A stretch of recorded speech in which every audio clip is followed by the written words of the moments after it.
everyone? Welcome back to another episode of Behind the Grind. I'm here with Rani Yahya, who just came off an incredible win. Ray Rodriguez got his seventh submission in the UFC, which we'll talk about later. Congratulations, man. How are you feeling after getting such a great win? Yeah, man, I feel great. It's so good to win, man. So good to submit people. I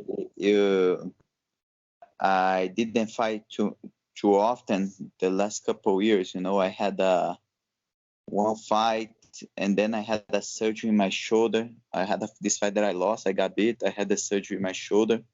Stayed 1 year without fighting. Then I had this other fight that ended up being a draw. And then I stayed another entire year without fighting again because of an injury in my low back. But now I'm back. Let's go. Yeah, I'm back. So you've had fights at 45 and 35. Are you open to your next fight being at either weight division, or is there one that you want to stay at specifically? Yeah. So my next fight should definitely be at 135. Yeah, at least my next fight. But there are a few names that I would love to fight at 145. Like they suggested Ryan Hall. I suggest them Alex Caceres. He's at 145. At some point, he was at 35 too. Uriah Faber. I think if we fight, we can. We don't need to fight at 35. If me and Uriah are gonna fight, we can fight at 45. So this kind of fights, I think should happen. Yeah. You've said you called out Uriah Faber at the post-fight interviews. Yeah. Can you kind of elaborate on why you want Uriah? I'm sorry, Dom Cruz. Can you kind of elaborate why you wanted Dominic Cruz? No, man. I actually was at the post-fight conference. They was interviewing me. I think he's from MMA Junkie, and he suggested Dominic Cruz. And I said, of course, man, what a great fight would that be for me?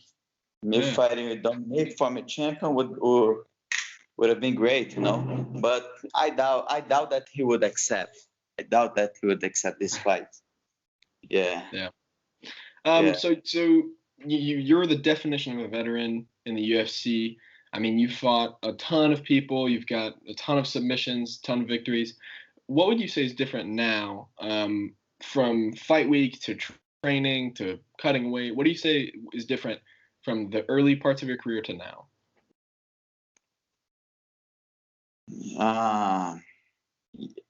Knowledge, knowledge, experience, because I did so many things at the beginning that without knowing anything, like that I thought that I was doing right, but was completely wrong. Actually, man, this game evolved so much. I actually talked to my coaches about this because I'm gonna give you an example. Like in 2000 and around 2008, 2009, I discovered how to diet properly on the week of the fight. And then I would have eaten a lot of fruits, a lot of stuff like that, take cut the sodium. And then this past week, I was on the fight week. I was following the prescription that the UFC gave it to me during the fight week, food wise, right, nutrition wise, from the nutrition team, and was completely different that I have done like for me at the last decade, So I said, man, I thought I was doing the right thing, but back in the day, in 2008, 2009, that was the right thing to do it. Everyone would have done that. And then that is just one example how the things change, how the things evolve. is getting way more professional. Every single day gets more professional. And yeah, man, so small mistakes like that, training wise, but there was a time where I used to train a lot, doing a lot of sparring, and then a few fights back, I had no sparring sessions in one training camp at all, and then I had my best performance. Like in my 20s, I would never believe that would be possible. I thought I have to do sparring 3 times a week at least for me to feel the time, feel confident. So stuff like that, but it changed so much, man. Yeah. So you talk about sparring and not sparring. Something that's interesting that I've seen other fighters do is, obviously Max Holloway being the biggest proponent of it, is not sparring the whole fight camp, and then fight night he looks incredible. Do you find that for you that sparring lighter is better, or on the heavier side would benefit you more? Yeah, I still think that for me, I need to spar. I like, for me, confidence-wise, but I do a lot of light sparring. I don't really feel the need to put on big gloves, shin pads, and try to hit my training partner very hard and we go back and forth like that. I don't really feel that's gonna take me to another level. But for me as a grappler, I like to get the timing of the takedowns. I like to do some to grapple to turn the striking situation into a grappling situation. So I do like sparring. What I did at most for my last fight is sparring with small gloves. Just get the small gloves and just the way we fight. No shin pads, no headgear, ran hat and under the glove and small gloves. Kind of the way we fight, because we have they do the hand wrap for us in the locker room, which makes a difference when we grapple too. And just do light touching, very light touching, and transitions to the ground, transitions to the submissions, and actually that's the way we fight, So I think I felt that was very helpful to me. I also I have been doing sparring with those MMA training gloves. It's not the actual MMA glove, but the MMA training glove, which is more soft, but bigger, more volume, and shin pads. But yeah, man, a lot less sparring with big gloves, trying to knock each other out, Yeah, I think it's good for fighters to kind of take lighter on the sparring side of things, because it's hard to have a long career in this game, where you're getting hit in the head and body constantly. So I think it's good that they're doing. I think more fighters should do that. So yeah. Let me compliment you, because one interesting thing about Max, what he said, and like the way I think. Let's suppose I'm gonna have a fight in a couple months, in 2 months.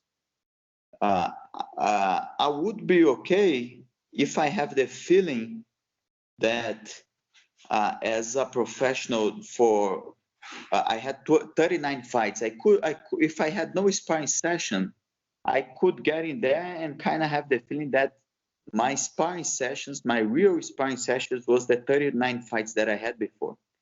I could have go like this, I don't think that would be a really big change if I spar like 3 days a week, once a week, Yeah. But for me, I just like to get the timing, especially the takedown timing, and keep my guy, the other guy, on the floor, Yeah. So we see a lot of veterans and a lot of guys who've had a ton of fights in the UFC, and we see them start to shift their mindset more. A lot of guys will continue, taking every fight to get to that title. Then you see a lot of guys just, adding legacy fights, wanting the fights that will get them the most recognition or the most money. Has your goals changed, your mindset shifted, or is the title still something that you're trying to look for? Yeah, where I am, I'm never gonna turn away the possibility of one day fight for a title, but but at this point, it's not my main goal. You know, I'm thinking about fight to fight. I know my next fight won't be for a title, won't be like a main event or co-main event, but so I think about my next fight, perform at my very best. If I keep doing, keep winning, and eventually I got a good sequence of wins, my name might be there for a title eventually. But I was very happy with the recognition of the people and the UFC about me breaking the record for the submission on the bantamweight division. And so I'm very motivated to grow my name, to grow my legacy on this direction. That's good, man. Yeah, it's crazy how many submissions that you've had, man, over the course of your career, choking out people left and right. And you said you want to choke out more people. Yeah, exactly. So we've seen recently in the UFC, there's been a lot of more in the recent weeks. There's been a lot of rule violations and stuff with the eye pokes and with the knees on the ground. Do you think there's anything that can be changed, or are these just accidents that have been occurring more lately? Man, there are many things that gotta be changed, man. The first thing that gotta be changed is the weight cut system. Mm-hmm. Did you see what happened yesterday? Yeah, I saw that. Yeah, I don't know, man. UFC is kind of playing with fire, in my opinion. They're kind of putting themselves in so much risk, because if something happened with one of the fighters, man, I mean the whole sport will be in check. Like you know, yeah, man. I think the first thing that they should have looked at is that thing, you know, because you see every fight card, man, like 2 or 3 fights get canceled. And I don't think that is lucrative for the company, you know. I don't think that's lucrative. I think that's what they should do. The first change, and then yeah, these eye poke things, man. I don't like, me as a grappler. I don't like the idea to have an even bigger glove, you know. I think you know, but man, the fighters need to stop to do that. The fighters, and they gotta have some more severe punishment, you know, for them to, because what happened to the guy to Muhammad, very risky. I don't think his eye will ever be the same again, you know. Yeah, like you know, I always think about kick on the groin, you know, because I went to the, like 10 years ago, I was doing a camp in the States, and let me tell you something. I heard, I didn't see, but I heard there were fighters that was training kick on the ground, kick on the balls, or kick the, they were training that. Like for when they fight, when they get in a rough spot in the fight, and also when they want to take the advantage, kick on the groin, and then say sorry and keep going. So I think there should be only one fall, man. You know, only one fall. If you kick the guy in the groin, put the fingers in the eye, one fall. Next fall, you're gonna get penalized. Yeah. You know, yeah. Next fall, you get penalized, and or maybe, man, you get you how do you say, you get the advertation on in the locker room, because the referee always come talk to us. Hey, don't do this, don't do, be aware. Yeah. And if happen in the fight, you already get penalized. Yeah. I think that would change a lot, you know, because the fighters would train in their training camp. They would train with more aware that what they could do or not, you know. Right. Yeah, when you talk about the weight cuts and how dangerous, I mean, yesterday, the Stoliarenko fight, I forget if it was Stoliarenko or not, but she passed out twice, and then, I mean, that was terrifying. And like, I think ONE FC in Singapore, I believe, has they do weigh-ins differently. I think they do them the morning of or something like that, or you can only lose a certain percentage of water weight. But I think the UFC should move kind of in that direction because the weight cut is such a big issue. And you're right. I believe that their UFC is in such high